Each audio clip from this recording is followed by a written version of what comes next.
Life of Itachi Uchiha. Hello everyone, welcome to the anime Naruto. আজকের ভিডিওতে আমরা জানবো সেই চরিত্রটির গল্প যার জীবনে ছিল ত্যাগ, বেদনা আর দায়িত্বে ভরা, ইতাজি উচিহা। ইতাজি জন্মেছিল উচিহা ক্লানের কোনোহা গ্রামের সবচেয়ে ক্ষমতাশীল এক গোত্রে। ছোটবেলা থেকেই সে ছিল অসাধারণ মেধাবী। মাত্র 7 বছর বয়সে একদম যুদ্ধের মতন পরিবেশে প্রশিক্ষণ শুরু করে। মাত্র 8 বছর বয়সে সে শাইনগান জাগ্রত করে। এভাবেই আরও বিভিন্ন ধরনের কঠিন ট্রেনিংয়ের মাধ্যমে ইতাজির দিন চলছিল। কিন্তু তার জীবন পুরো বদলে যায় যখন কোনোহা সরকার উচিহা ক্ল্যানের বিরুদ্ধে ষড়যন্ত্র বুঝতে পারে। ক্ল্যান পরিকল্পনা করেছিল বিদ্রোহ। তখন ভিলেজ ও ক্ল্যানের মধ্যে যুদ্ধের সম্ভাবনা দেখা যায়।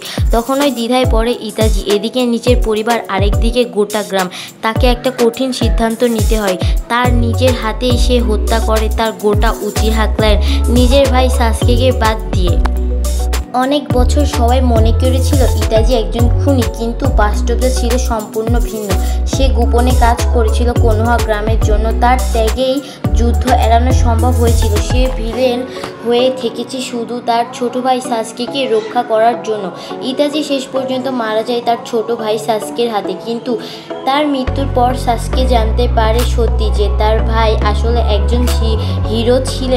সে সব কিছু ত্যাগ করেছিল ভাইয়ের ভবিষ্যতের জন্য। ইতাজির জীবন আমাদের শেখায় সব হিরো চিৎকার করে নিজেকে প্রকাশ করে না। কিছু হিরো নীরবে সব কিছু সহ্য করে ভালোবাসার জন্য। গল্পটা এখানেই শেষ করছি। আমাদের প্রিয় ক্যারেক্টার ইতাজির জীবন কাহিনী। এরকম ভিডিও যদি আরও দেখতে চাও তাহলে লাইক দাও, শেয়ার করো আর সাবস্ক্রাইব করতে ভুলো না। Thanks for watching the anime Naruto.